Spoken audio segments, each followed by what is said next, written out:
नमस्कार दोस्तों, मेरा नाम है जयेश। जितने भी पाई के लवर हैं या जिन्होंने पाई की माइनिंग की हुई है, उन सभी ने एक चीज तो अभी तक सुन ली होगी, वीडियो में देख ली होगी या किसी ब्लॉग पर पढ़ भी ली होगी कि जो पाई कॉइन है, सिर्फ एक पाई कॉइन से चाइना में ओडी कार परचेस की जा रही है। अगर ओडी की हम इंडियन करेंसी में बात करें तो करीब 50 से 55 लाख रुपए की इसकी कीमत होती है और सिर्फ एक पाई में ओडी कार चाइना में परचेस की जा रही है। अब चाइना में परचेस की जा रही है तो आखिर ये इंडिया में क्यों परचेस नहीं की जा रही है?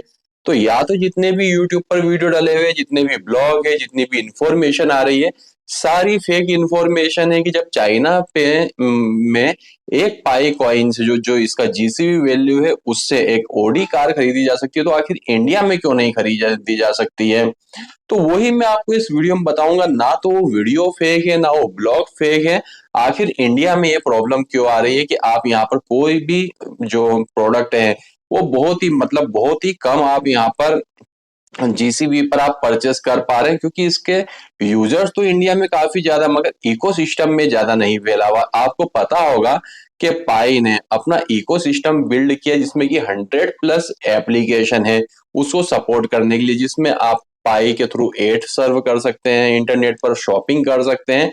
ए से लेकर जेड तक जितने भी काम होते हैं जो आप आपके हार्ड कैश देकर करते हैं, वो सारा काम आप पाई कि जो 100+ एप्लीकेशन है उसके थ्रू कर सकते हैं। तो वही जो एप्लीकेशन है इसके इकोसिस्टम में बिल्ड हुई है, उसके थ्रू ही चाइना में ओडी कार परचेस की जा रही है। अब इंडिया में क्यों परचेस नहीं की जा रही है? क्योंकि जीसीबी जो इसका वैल्यू है $3,14,159 है। अब इंडिया में इसलिए ये ओडी कार परचेस नहीं की जा रही है क्योंकि यहाँ पर क्या होता है कि जब आप यहाँ पर इससे कोई कार या कुछ भी बुक करते हैं तो यहाँ पर आपको इंपोर्ट ड्यूटी देनी होती है। इंपोर्ट ड्यूटी कितनी होती है? 100 से लेकर 150%, जो कि आपको कैश में देनी होती है। सपोज करिए आपने इंडिया में एक ओडी कार चाइना से आपने परचेज की, पाई कॉइन को देकर उसे आपने इंडिया में एक्सपोर्ट किया, मीन्स इंपोर्ट किया। तो इंपोर्ट ड्यूटी कितनी रहेगी? 100 से 150%। मीन्स आपने 55 लाख की कार ली, अगर 100% तो 55 लाख रुपए आपको कैश में पेमेंट करना होगा। इसलिए यहाँ पर ओडी कार इस जीसी वैल्यू पर परचेस नहीं की जा रही है। अब ये तो इंपोर्ट ड्यूटी तो हो गई, इसके अलावा यहाँ पर 1 से 2 लाख रुपए आपको इंश्योरेंस का चार्ज देना होगा।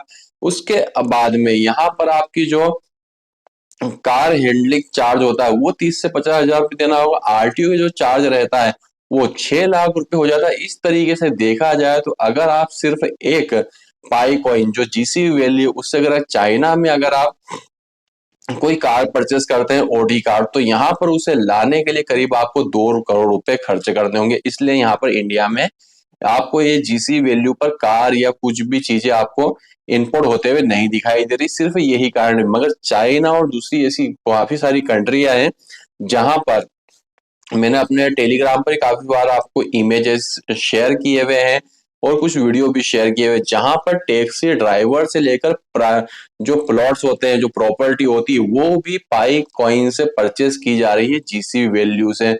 अब मैंने आपको सिंपल एक ही लाइन बता दिया है कि इंडिया में जो होती है इंपोर्ट ड्यूटी काफी ज्यादा है, इसलिए यहाँ पर आपको ये सारी एक्टिविटी प्रेजेंट टाइम में देखने को नहीं मिल रही। मगर क्या होता है, जब भी इंडिया में कोई भी रूल आता है तो उसे जमीनी हकीकत बनने में, मीन्स उसे रेगुलेट होने में मिनिमम 3 से 5 साल का समय तो लग जाता है।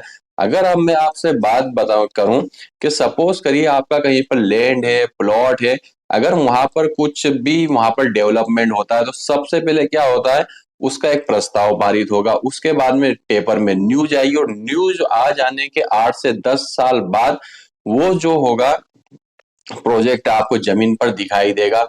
तो कई बार तो हमारे इंडिया में ही ऐसी हालात अभी भी है प्रेजेंट टाइम में, जहां पर सपोज करिए आपकी एक प्रॉपर्टी, वहां पर उस प्रॉपर्टी को ना तो आप बेच सकते हैं क्योंकि कोई खरीदेगा नहीं। क्यों? क्योंकि सभी को मालूम है उसके सामने जो रोड आ रहा है वो रोड अगर बड़ा होगा तो आपकी प्रॉपर्टी टूटने वाली है। अब उसको आप बेच भी नहीं सकते हैं। गवर्नमेंट अगर आप उसको तोड़ दें तो उसका मुआवजा भी आपको मिल जाए, मीन्स उसका जो भी गवर्नमेंट रेट होता है उसका अमाउंट आपको मिल जाए। मगर कई प्रॉपर्टी ऐसी 15-15, 20-20 साल से पड़ी हुई है कोई खरीदने आता है, लोग उसे पहले ही बता देते हैं कि ये जो है इस प्रोजेक्ट में आ रही है और गवर्नमेंट इसे एक्वायर करने वाली, तो उसे कोई खरीदता भी नहीं और गवर्नमेंट उसे एक्वायर भी नहीं करती है, जिससे कि उस लैंड ओनर को पेमेंट मिल जाए। तो कई बार ऐसी चीजें यहाँ पर होती है कि जिन्हें जमीनी हकीकत में आने में काफी लंबा समय लगता है, मगर ये इकोसिस्टम में पाएगा। ये कोई गवर्नमेंट पॉलिसी की बात नहीं कर रहा हूँ, मगर गवर्नमेंट की पॉलिसी यहाँ पर यही काम कर रही है कि अगर आप बाहर से कोई भी फोर व्हीलर अगर आप परचेस करते हैं, उसे इंपोर्ट करते हैं, तो 100 से 150% आपको यहाँ पर टैक्स देना होता है। तभी यहाँ पर ये सारी चीजें आपको यहाँ पर देखने को नहीं मिल रही। अगर जीसी वैल्यू की बात करें तो $3,14,159 पर बाहर की कंट्रियों में पाई से प्लॉट्स भी लिए जा रहे हैं, कारें भी परचेस की जा रही। मतलब ए से लेके जेड तक जितनी भी आप हार्ड कैश देकर पेमेंट सर्विसेज या जो भी लेते हैं वो सभी पाई में हो रही। मगर इंडिया में सिर्फ इंपोर्ट टैक्स के कारण ये सारी चीजें आपको देखने को नहीं मिल रही। मगर जितनी भी ये जो आप न्यूज देखते हैं, ओडी कार से लेके ये फ्लैट या प्लॉट प्रॉपर्टी की, सारी लीगल होती है, वैलिड होती है। अगर जिन लोगों को मानना है वो तो हर चीज को मानेंगे और जिनको नहीं मानना है वो तो नहीं मानेंगे। तो इस वीडियो बनाने का मेरा मकसद यही था कि जो आप जीसी वैल्यू देख रहे हैं वो तो सही है, मगर इंडिया में सिर्फ इंपोर्ट टैक्स के कारण ये सारी चीजें आपको देखने को नहीं मिल रही। तो दोस्तों, वीडियो अगर पसंद आए तो वीडियो को लाइक करके चैनल को सब्सक्राइब किए बिना मत जाइएगा। तो वीडियो देखने के लिए आपका धन्यवाद। भगवान करे आपका दिन शुभ हो।